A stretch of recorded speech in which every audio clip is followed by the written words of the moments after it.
जैसा कि आप जानते हैं, यह प्रशिक्षण पुस्तिका के रूप में भी उपलब्ध है और मैं उसी पुस्तिका से कुछ अंश यहाँ पर प्रस्तुत कर रहा हूँ ताकि जो लोग उस पुस्तिका को नहीं पढ़ सके वो भी कुछ जानकारी हासिल कर सके और उसे अपने जीवन में सदुपयोग कर सके।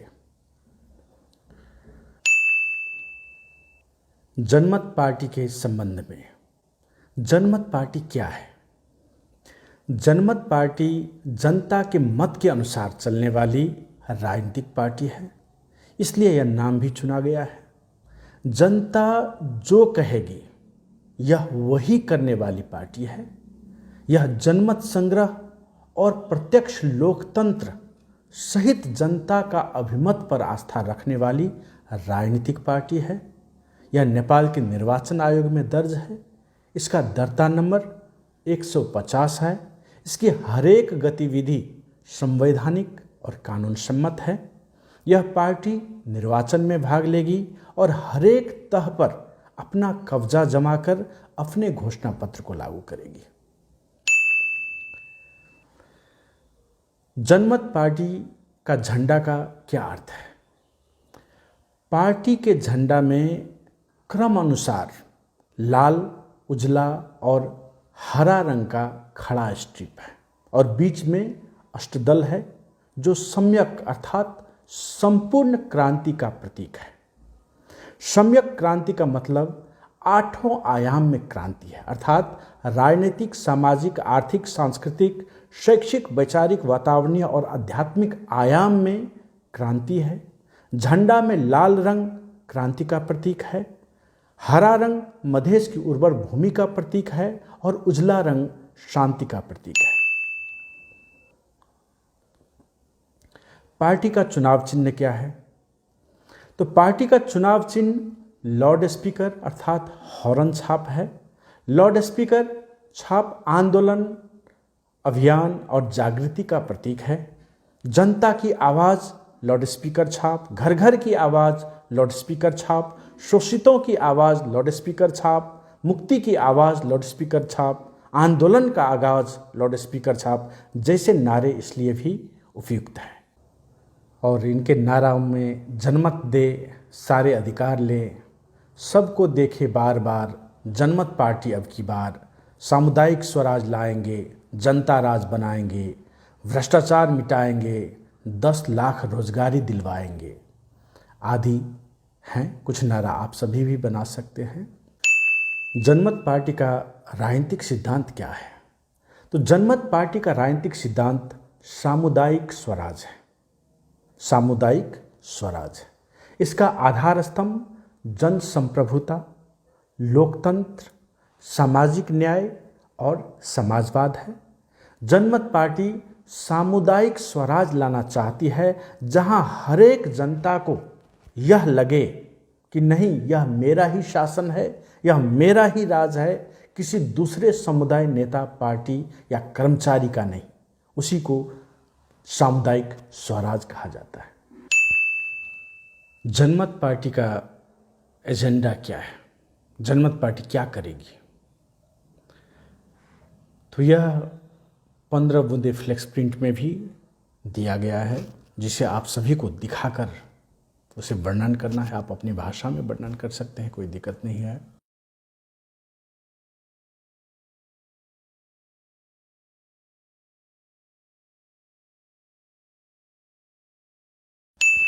जनमत पार्टी का प्रथम एजेंडा है जन संप्रभुता अर्थात जनता राज। ऐसी व्यवस्था जिसमें जनता ही सर्वोपरि हो, जनता ही जनार्दन हो, जनता जो कहे वही कायम हो, कोई नेता कर्मचारी के कहने से नहीं, बल्कि जनता जो कहे वही लागू हो, ऐसी व्यवस्था लाने के लिए जनमत पार्टी खड़ी है। ऐसी जन संप्रभुता, जनता राज लाने के लिए जनमत पार्टी खड़ी है, जिसमें जनता का अपना राज होगा, किसी नेता का नहीं, किसी कर्मचारी का नहीं, किसी ठेकेदार का नहीं, किसी बाबू साहब का नहीं, बल्कि जनता का हुकूमत रहेगा, जनता का अपना राज रहेगा, जनता राज रहेगा। और नेताओं की मनोमानी वाला राज खत्म होगा और जनता का अपना राज कायम होगा। जनता जो कहेगी वही नेताओं को भी करना पड़ेगा, वही कर्मचारियों को भी करना पड़े, ऐसी व्यवस्था हम सब लाना चाहते हैं। दूसरी बात है राइट टू रिकॉल। जनमत पार्टी राइट टू रिकॉल अर्थात जनप्रतिनिधि को वापस बुला सकने का अधिकार संस्थागत करना चाहती है। अभी क्या होता है, जनता एक बार अपना अधिकार प्रयोग करती है निर्वाचन में और जनप्रतिनिधि चुना जाता है, और उसके बाद एक दिन, उस निर्वाचन के दिन के बाद वह जनप्रतिनिधि जनता के नियंत्रण में नहीं रहता है। वो अपना मनोमानी करने लगता है, जनता पे ही दमन शोषण करने लगता है, जनता पे ही लाखों अत्याचार ढाने लगता है, और जनता पूरा 5 बरस अगले निर्वाचन तक पूरा छटपटाती रहती है लेकिन कुछ कर नहीं सकती। और इधर जनप्रतिनिधि उन पर अनेकों अत्याचार करते रहते हैं, अनेकों भ्रष्टाचार करते रहते हैं, अनेकों दमन शोषण और विभेद करते रहते हैं। लेकिन राइट टू रिकॉल अर्थात वापस बुला सकने का अधिकार जनता के पास में निहित रहने पर जब भी जनता चाहेगी, एक बार जीत गया तो क्या हुआ, जब भी वह पुनः जनता की बातों को नहीं सुनने लगे, जनता पर उल्टा दमन शोषण करने लगे, ज़्यादा भ्रष्टाचार करने लगे, तो जनता जब चाहेगी उसे वापस बुला सकते हैं। फिर से 5 वर्ष इंतजार करने की कोई ज़रूरत नहीं है। ऐसे अधिकार, राइट टू रिकॉल का अधिकार, वापस बुलाने का अधिकार हम सब जनता के हाथों में देना चाहते हैं, ताकि जनता राज कायम हो सके, सबसे पावरफुल जनता हो सके, कोई नेता या कर्मचारी नहीं। जनमत पार्टी का यह एजेंडा है। तीसरा एजेंडा है आत्मनिर्णय का अधिकार। यूनाइटेड नेशंस ने सन 1960 दिसंबर 14 में एक निर्णय, एक रिजोल्यूशन पारित किया था, 1514 का निर्णय है, तथा 1966 दिसंबर 16 में भी ICCPR ICSCR का निर्णय पारित किया था, जिसका है 22 से 1 के निर्णय है। उसके अनुसार विश्व के किसी भी समुदाय के पास आत्मनिर्णय का अधिकार होना चाहिए, और उसी निर्णय को हम सब, क्योंकि नेपाल यूनाइटेड नेशंस के चार्टर पर साइन किया हुआ है, नेपाल यूनाइटेड नेशंस का एक सदस्य राष्ट्र है, और इसी कारण से उसके रिजोल्यूशन को आधार बनाते हुए हम सब सामुदायिक आत्मनिर्णय के अधिकार के दावा करते हैं कि मधेश के ऊपर मधेशियों का ही आत्मनिर्णय का अधिकार होना चाहिए, और उस अधिकार के लिए हम सब जनमत पार्टी की तरफ से एडवोकेट करते हैं कि मधेश के विषय में मधेशी जनता खुद निर्णय ले सके कि यहाँ पर क्या होना है, कैसी व्यवस्था होना है, उसके विषय में यहाँ की जनता खुद निर्णय ले सके। ऐसा आत्मनिर्णय के अधिकार के लिए जनमत पार्टी सदैव खड़ी है। जनमत पार्टी प्रत्यक्ष लोकतंत्र के लिए खड़ी है। प्रत्यक्ष लोकतंत्र में जनता के द्वारा जनमत संग्रह करा के हो या विभिन्न माध्यम से जन अभिमत लेकर शासन किया जाता है। खास करके जो विषय राष्ट्रीय सरोकार का विषय होता है, उस विषय में जनता से राय लेकर जनमत संग्रह कराकर ही निर्णय होना चाहिए। इस पर जनमत पार्टी की आस्था रही है, और इसीलिए जनमत पार्टी ने अपने व्यवस्था में यह प्रावधान रखा है कि अगर किसी भी विषय पर 5 लाख हस्ताक्षर करके अगर वह पेश किया जाता है संसद में, तो नेपाल के संसद को उस विषय पर जनमत संग्रह कराना पड़ेगा। ऐसे प्रावधान लाने के लिए जनमत पार्टी खड़ी है, और यह कोई हमारे लिए नई व्यवस्था नहीं है। स्विट्जरलैंड में भी ऐसा होता है कि 1 लाख अगर हस्ताक्षर संकलन करके किसी भी विषय पर वहाँ के संसद में पेश किया जाता है, दिया जाता है, तो उस विषय में वहाँ की सरकार को जनमत संग्रह कराना पड़ता है। तो उस हिसाब से हम सब भी यहाँ 5 लाख हस्ताक्षर संकलन करके अगर किसी भी विषय पर दिया जाता है तो उस विषय पर नेपाल सरकार को जनमत संग्रह कराना पड़े, ऐसी व्यवस्था के लिए जनमत पार्टी खड़ी है। और यह याद रखने की बात है कि यह प्रत्यक्ष लोकतंत्र सिर्फ राष्ट्रीय सरकार के विषय में नहीं और खाली राष्ट्रीय स्तर पर ही नहीं, बल्कि प्रत्यक्ष लोकतंत्र हम सब स्थानीय स्तर तक लागू कराने के पक्ष में है। आजकल मोबाइल की ज़माना है, ये नहीं कि हर एक बार जनमत संग्रह कराने के लिए वोटिंग ही करना पड़ेगा, बैलेट पेपर छपा कर ही करना पड़ेगा, ऐसी बात नहीं है। स्थानीय स्तर पर मान लीजिए हर एक आदमी को एक सिम कार्ड दिया जाता है, आधिकारिक रूप में एक सिम कार्ड दिया जाता है और उस सिम कार्ड के जरिए ही एक वार्ड में वोटिंग किया जा सकता है कि कौन सा परियोजना लागू करना है, क्या चीज़ बनाना है, क्या निर्णय लेना है बड़ा स्तर पर। उसी मार्फत उस मोबाइल के द्वारा वोटिंग करा के ही निर्णय लिया जा सकता, वह भी एक प्रत्यक्ष लोकतंत्र का डिजिटल स्वरूप है। उसको भी हम सब लागू कर सकते हैं ताकि वहाँ के ठेकेदार, वहाँ के जनप्रतिनिधि अपने हिसाब से मनमानी नहीं करे, बल्कि जनता जो चाहती है वही करे। उसको लागू करने का जरिया भी यह प्रत्यक्ष लोकतंत्र है, उसको हम सब ऐसे लागू कर सकते हैं। जनमत पार्टी का 5वां एजेंडा है भ्रष्टाचार नियंत्रण। जन लोकपाल जैसे संयंत्र हो या अख्तियार दुरुपयोग को और भी प्रभावकारी बनाकर हो या आरटीआई जो संयंत्र है उसको और भी कड़ाई के साथ लागू करके हो, अनेकों संयंत्र को सशक्तिकरण करके हम सब भ्रष्टाचार को उन्मूलन करने की दिशा में लगेंगे, क्योंकि हमारे समाज को आज भ्रष्टाचार ने ही खोखला कर दिया है। चाहे योजना कितने भी अच्छा क्यों न हो, कितना भी अच्छा प्लान क्यों न लाया जाए, जब तक भ्रष्टाचार कायम रहेगा तब तक तरक्की उन्नति नहीं हो सकती। जनमत पार्टी इसीलिए भ्रष्टाचार को जड़ से ही उन्मूलन करने के लिए खड़ी है। 6ठा एजेंडा है जनमत पार्टी का मधेश में 10 लाख रोजगारी सृजना करना। हमारा एक बहुत ही दीर्घकालीन सपना रहा है कि मधेश में हर घर में एक रोजगारी हो, किसी भी युवा को यहाँ से विदेश जाना न पड़े, उन्हें यहीं पर रोजगारी मिले, वे अपने घर परिवार के साथ यहीं पर रह सकते हैं, वे अपने बाल बच्चों को यहीं पर पाल सके, यहीं पर रख सके, उनके साथ समय बिता सके, उनका देखभाल कर सके।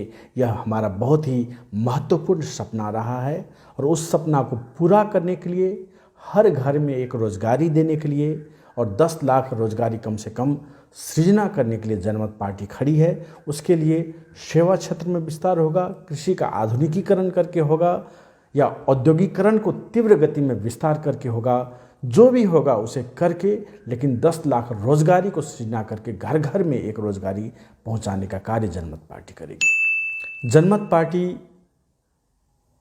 अनिवार्य रूप में 1 वर्ष जो है स्वयंसेवक तालीम के लिए खड़ी है।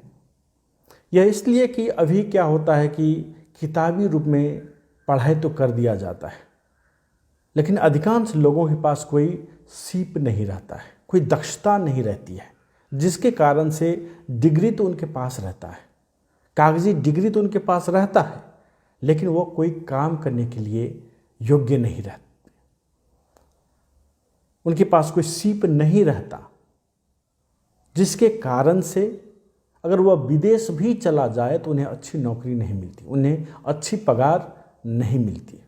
और इसी कारण से हर एक नागरिक को 10वीं परीक्षा के बाद अनिवार्य रूप में 1 वर्ष तालीम दिया जाएगा, जिसमें स्वयंसेवा के साथ साथ वोकेशनल तालीम भी दिया जाएगा, ताकि वह एक सशक्त, जिम्मेवार और दक्ष नागरिक होकर निकले, वो अपने आत्मनिर्भर होकर अपना जीवन बिताने के लिए सक्षम हो, ऐसा नागरिक बनकर निकले। उस बात के लिए अवधारणा जनमत पार्टी लाई है। जनमत पार्टी का 8वां एजेंडा है सामाजिक न्याय। हर एक वर्ग और समुदाय को राज्य के साधन स्रोत और अवसर पर समन्यायिक और सहज पहुंच हो, उसकी सुनिश्चितता करने के लिए सामाजिक न्याय को स्थापित करना जनमत पार्टी का लक्ष्य है। समाज में दलित, उत्पीड़ित, सीमांतकृत, अल्पसंख्यक सभी को राज्य व्यवस्था में हिस्सेदारी की सुनिश्चितता की जाएगी और उन्हें समान अधिकार दिया जाएगा। उसके लिए जनमत पार्टी सदैव खड़ी रहेगी। जनमत पार्टी का नवा एजेंडा है दमन शोषण विभेद का अंत। चाहे सेना पुलिस और कर्मचारी द्वारा हो, या चाहे जनप्रतिनिधि द्वारा हो, या पार्टी के कार्यकर्ता द्वारा हो और उनके लठैत द्वारा हो, समाज के ही सामंत और शक्तिशाली वर्ग के द्वारा अभी जो आम जनता के ऊपर में दमन शोषण किया जाता है, विभेद किया जाता है, अनेकों अत्याचार किए जाते हैं, उसे पूर्णतः उन्मूलन करने के लिए जनमत पार्टी खड़ी रहेगी। हर एक नागरिक के अधिकार को रक्षा किया जाएगा और हर एक विभेद, दमन, शोषण और छुआछूत को अंत किया जाएगा। इसके लिए जनमत पार्टी खड़ी रहेगी। 10वां एजेंडा समान अधिकार का है। नेपाल के संविधान में बदलाव लाकर विभेदपूर्ण सीमांकन और प्रावधान को न्याय संगत करते हुए नागरिकता सहित के प्रावधानों में समान अधिकार सुनिश्चित किया जाएगा। 11वें नंबर में है पूर्व समझौता कार्यान्वयन। इससे पहले मधेश आंदोलन हुए, मुस्लिम आंदोलन हुआ, धरोहट आंदोलन हुआ, दलित आंदोलन हुआ, आदिवासी आंदोलन हुआ, अनेकों किस्म के आंदोलन हुए, स्वराज आंदोलन हुआ। उस समय में जितने भी समझौता किए गए, 22 बूँदें किया गया, 8 बूँदें किया गया, 11 बूँदें किया गया, जो भी समझौता इन आंदोलनकारियों पक्षों के द्वारा इन आंदोलनकारियों के साथ हुआ है, उसे कार्यान्वयन करने के लिए जनमत पार्टी लगी रहेगी। उसके लिए जनमत पार्टी खड़ी रहेगी। 12वां है सेना में सामूहिक प्रवेश। 2064 साल फागुन 16 गते जो 8 बूँदें समझौता हुआ था, उसके अनुसार 30,000 से ज़्यादा मधेशियों की सामूहिक प्रवेश सेना में होना चाहिए था, परंतु वह अभी तक भी नहीं हुआ है। इसीलिए मधेशियों की सामूहिक प्रवेश के लिए, सेना में मधेशियों की सामूहिक प्रवेश के लिए जनमत पार्टी खड़ी रहेगी और 30,000 से अधिक मधेशियों की सेना में प्रवेश हो, उसके लिए जनमत पार्टी लड़ेगी। 13वां है समाजवाद, विकास और समृद्धि। सभी जनता के लिए खाना, कपड़ा, आवास, भूमि, +2 तक निःशुल्क शिक्षा, यूनिवर्सल हेल्थ केयर, एकीकृत सामाजिक सुरक्षा तथा योग्य सभी के लिए रोजगार की व्यवस्था की जाएगी। जनमत पार्टी कृषि, उद्योग और सेवा सहित हर एक क्षेत्र में कार्य को तीव्र गति से विस्तार करते हुए समाज को विकास और समृद्धि की ओर ले जाने के लिए काम करेगी। 14वां है ILO 169। ILO 169 को कार्यान्वयन कर साधन स्रोत पर मधेशियों का अग्राधिकार कायम किया जाएगा। जल, जमीन, जंगल और खान सहित के साधन स्रोत पर सबसे पहले स्थानीय आदिवासी समुदाय का अधिकार कायम किया जाएगा। और 15वां है वातावरण संरक्षण।